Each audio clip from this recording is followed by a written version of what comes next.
TorahCafe.com.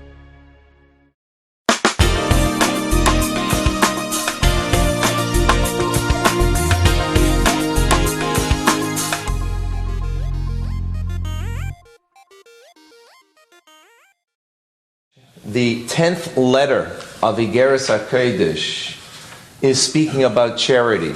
Many of the letters that the Alter Rebbe wrote to his Hasidim were about charity. And another letter, not in this particular one, the reason he writes so many about charity, he explains, is because the Avodah, the divine service in our day and age, is to bring godliness into the lowest realm of this world. And the lowest realm, of course, is an action. In the days of the Tanoim and the Amoraim, in the days of the men of the Mishnah and the men of the Gemara, the sages, their divine service was more of the mind, and therefore it was study of Torah. But today it is through action in particular, and the greatest form of action there is charity. And also not just charity, but chesed, acts of loving kindness. So based on that concept, he quotes from the Zohar that there are two forms of kindness. Two forms of divine kindness and two forms of kindness that we have to engage in this world in order to elicit God's benevolence, His kindness from above. The term in the Zohar is chesed ve'is chesed. There is kindness and there is kindness. Probably a phrase that we've heard in English, and this is the source of it. But what he's saying is that there's two types. There is chesed elam, there is chesed of this world, and then there is chesed called rav chesed, an abundant form of kindness that is beyond this world. Chesed of this world is a finite form of chesed, which is the idea of doing kindness with each other, doing acts of loving kindness, being charitable, and giving. What kind of giving is it? By the way, anybody remember from yesterday? From the 2-3 people that were here? What is a kindness of this world, a charity that we do of this world with each other? It's limited. What defines it? It's limited. Visiting the sick. Visiting the sick, okay, but what makes it limited? Because people do it. And it's limited Okay, time. but we're going to learn about an unlimited kindness, and we're the ones who are going to do it. Limited kindness and charity means giving a certain amount based on your comfort, or even beyond your comfort zone that you're giving. But it's based on a limitation. And indeed, every single mitzvah that we do is based on limitation. Every mitzvah is defined by its limitation. In other words, for example, when you're putting on tefillin, they have to be between your eyes. They can't be below your original hairline. You have 4 compartments in the tefillin on top. You have 1 compartment on the arm. It's defined, the halacha is based on a limitation. Correct? Right? Every mitzvah is that way. Even when it comes to charity. Minimum of 10%, maximum 20%. Right? So that's giving in a limited form. What do you do when you give in a limited form is you elicit a light of God. It's also a limited light of God into your soul and into this world. Alter Rebbe continues and says, well, that's good if you're a perfect person. Perfect person means you never sinned, you never strayed, you never did anything wrong. So then you could give charity in such a way. Why? Because a person who has sinned, who's done something wrong, which then I'm talking to myself, by the way. Thank you for coming. So I could talk to myself, because I do much better talking to myself when I verbalize it. And if you weren't here and I was saying what I'm doing right now, you'd probably put me away. So at least, I know that I have to take the message that I'm teaching now. The rest of you, maybe hidden righteous people, at least hidden from my eye, maybe hidden from your eye. In any case, but someone who is straight from the path, And what does it mean? Sin has created a gap in your soul. And now that gap needs to be filled, not just in our soul, but also in heaven above. How do we fill that gap when someone does something wrong? Anybody? Tzedakah, true. How does that do that? Sorry? We have to do something good. But what is that good? Teshuvah. Teshuvah. Thank you, exactly. We have to do teshuvah. Where does teshuvah come from? Compassion, Where does teshuvah come from? forgiveness. Well, that's maybe what you achieve with teshuvah, but where does it come from? Like shev to return. Well, that's what the word means, but where is it coming, that returning? What are you returning? Everything comes from God. Inside, your heart. Oh, thank you, your heart. Your heart. Because where did it begin? Where did the sin and where did you break open, breach something was from the heart, because you have an urge in your heart, and that urge could remain there. It doesn't have to be expressed in thought, speech, and action. But the fact that it was is because it was an opening in the heart that allowed you in your mind to cogitate, to meditate upon something that was negative. And then perhaps you verbalize it, and perhaps then you acted upon it. But even if it was a thought that one meditates upon, that was because something opened in the heart. So therefore, teshuvah has to be in the heart to correct that. Now, fine, that's where it has to come from. But where does it have to reach? Hashem. Everything has to reach Hashem. What is different about teshuvah than a mitzvah? A mitzvah also reaches Hashem. A mitzvah is defined, you just said. A mitzvah is Good. defined. Is limited. Excellent. Okay? So it touches, so to speak, figuratively speaking, the limitation of God. What's the limitation of God? His will. Really, it's not limited. But we Jews believe in relativity. Do you know that? But it's called the spiritual relativity. Everything is relative based on where you're standing, what's higher or what's lower. So from God's will, beyond is infinite. His will is finite because it's defined by 613. There is limitation. Each one of those wills is defined further by all the halachas, the limited manner of the way it's expressed. Limitation. So when you do something against that will, you've created a wedge, you've opened up something, and some negativity enters above. How do we fix that? We have to get beyond there.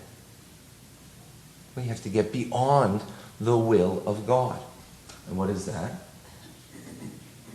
God Himself. Let me explain.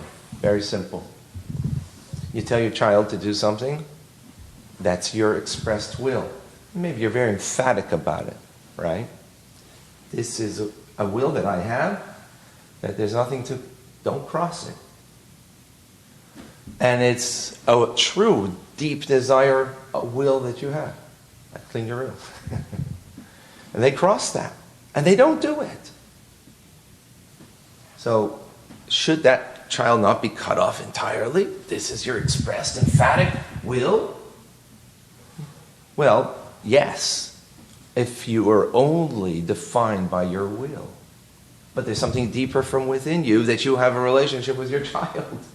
That's the essence and the core of you.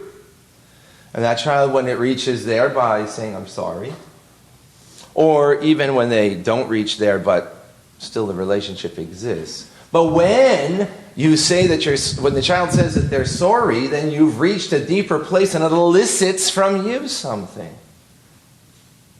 Correct? Yeah, parents? We've all been children at least? Correct.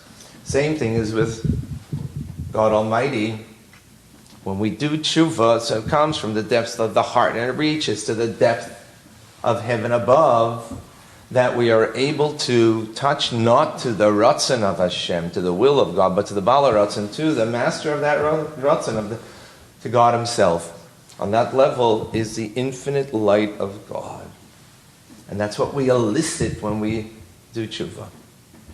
Now, for that tshuva, though, to be expressed, not just in the spiritual realm, but it should be expressed in this physical reality of this world, you know what we need?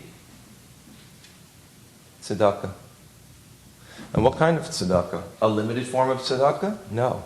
Because what we're trying to elicit here is an unlimited light that can fill the gap of that thing that I did incorrectly.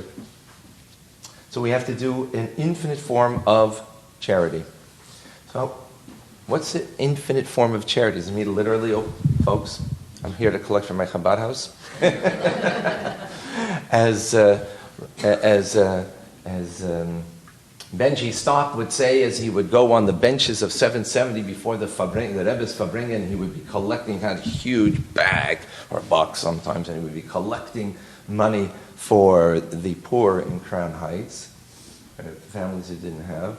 So he would go around and say, take out your wallet, take out $1, keep that for yourself and give me the rest. So is that infinite form of giving? What defines it makes it infinite? Limited form means it's based on me. Unlimited form means it's based on the one that you're giving to, what their needs are. Whatever your needs are, just like in a relationship, right? Husband and wife, or child. Whatever your needs are, I'm there for you. That's unlimited.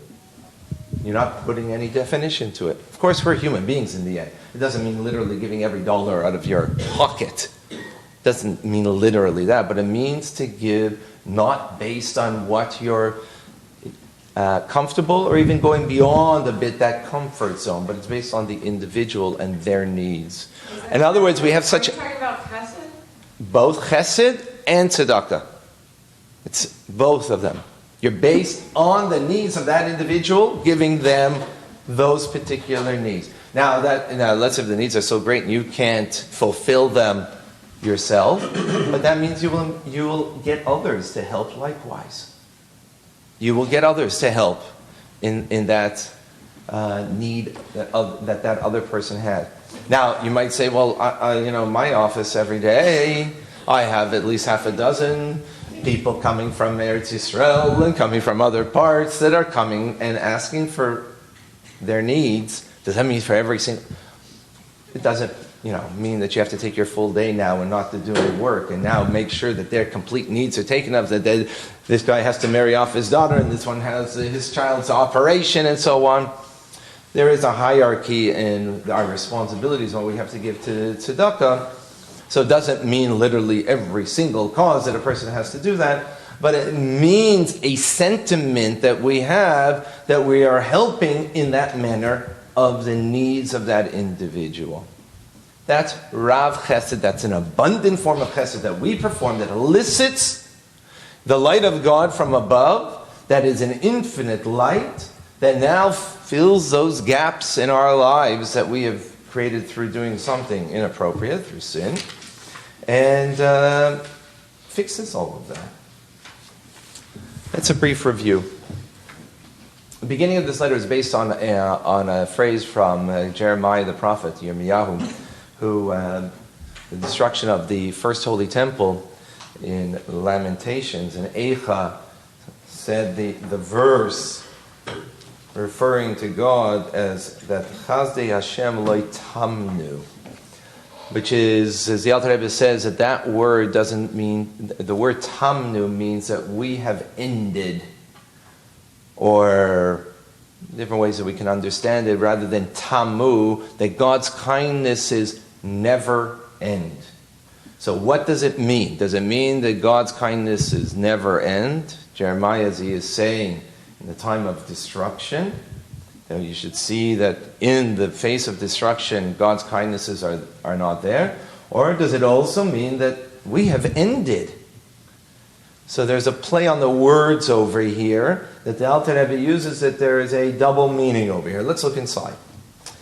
V'hine, midas chesed azu bli gvul umida. Now, this type of unlimited kindness that we're talking about, nikras al shmei shel HaKadosh Baruch Hu Chazdei Hashem, is referred to by the name of the Holy One, blessed be He, The kindness of the Lord. Chazdei Hashem. Kidduchsi. Where do we get this idea from? This concept of that God's kindness is abundant, with unlimited. Kidduchsi, as it's written, Chesed Hashem elam v'ad elam hulu. And the chesed, the kindness of the Lord, is everlasting.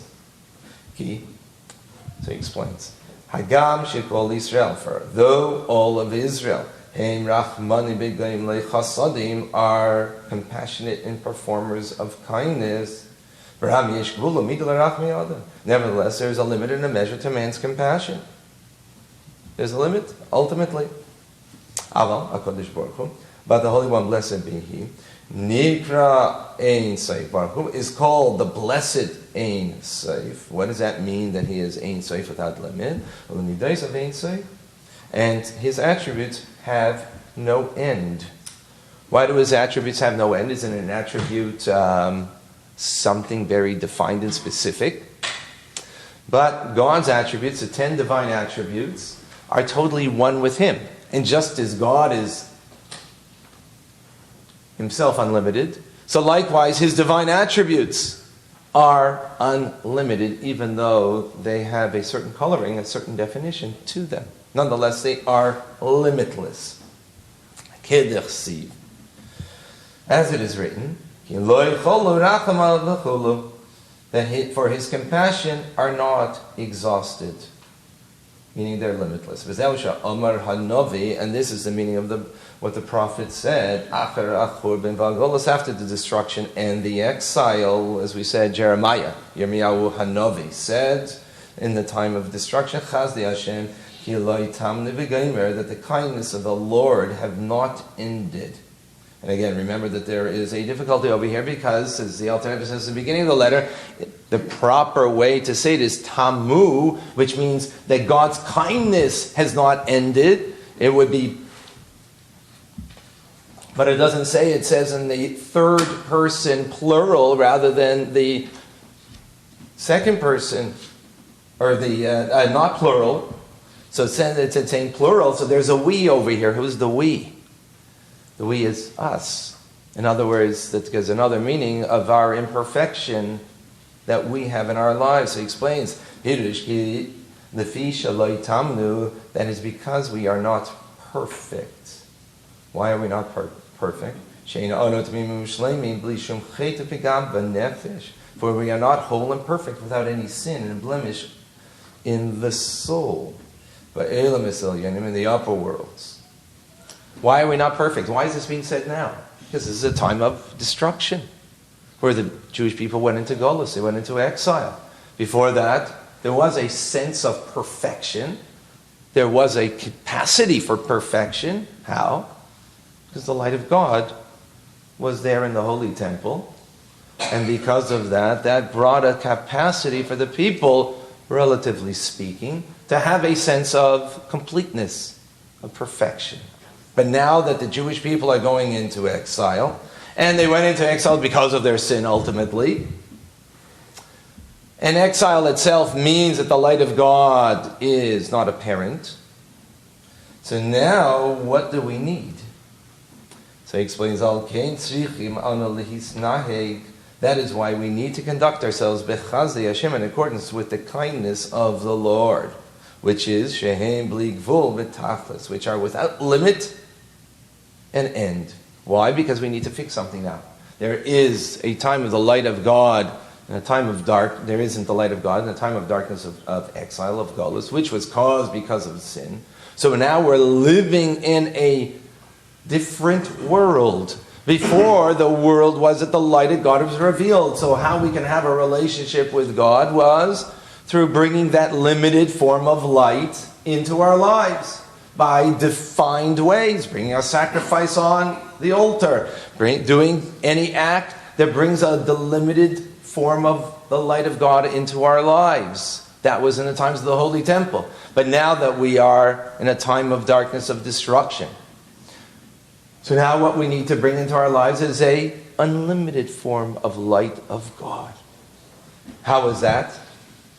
in order to elicit upon our unto ourselves rachamim v'chesed, law, compassion, and a higher level of kindness, rachamim, which is a boundless kindness and compassion, ligvul, v'tachlis, which are unlimited and infinite entirely. In order to fill the gap. So it's an amazing idea over here. Here in a time of darkness, one would think darkness, light by definition means something that is defined, and therefore it's limited, the light of God. But now that we have a time of darkness, we have to be able to reach to a place of an infinite form of light, again, because why do we use the metaphor of light? Because it means something to diffuse, that it should be brought from its source to recipient, as light of the sun, by way of metaphor. So we bring that infinite light through an infinite form of giving in the time of darkness in our lives, in a time of collective exile. As it is written, for his compassion is not exhausted. Turn over the page 3. And this is the meaning of the saying of our sages. So, actually, before we go there, now, just to make sure that we have a clarity again in the word that Jeremiah the prophet was saying to the Jewish people as they're going into exiles. We say Lamentations when? Tisha B'Av, right? Eicha, we say Tisha B'Av.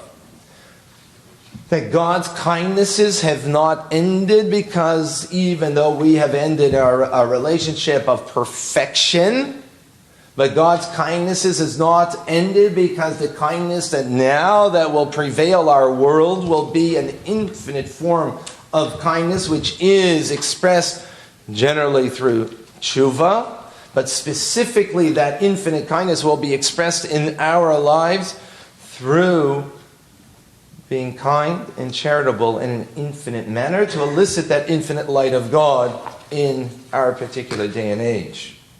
And this is the meaning of our sages, of the saying of our sages, of blessed memory. Israel will be redeemed only through charity. So now this verse that we've heard, if I remember correctly, that's Maimonides. So why will we be redeemed only through charity? Now it makes sense, this concept. Wait a minute, in other mitzvahs we won't be redeemed? Of course we have to do other mitzvahs, it goes without saying. But what is particular about charity is it elicits the infinite light of God in a time of darkness, where we have to fill the void, the darkness that is this situation, not just because we have sinned, but that is the reality of the world that we live in, and therefore we need, through tzedakah, to be able to do that, to bring that light of God, shiyasu, that which we will perform, even if one is legally not obligated, because obligation means what? Limitation, exactly. So when you're not obligated and yet you still give, that is an infinite form of giving. For the son of David, which refers to Mashiach, will not come until the pocket will be empty of even the smallest coin, meaning giving tzedakah beyond one's means. And with that, we conclude today's class in Tanya. If you're interested to follow in tomorrow's class, you can watch me.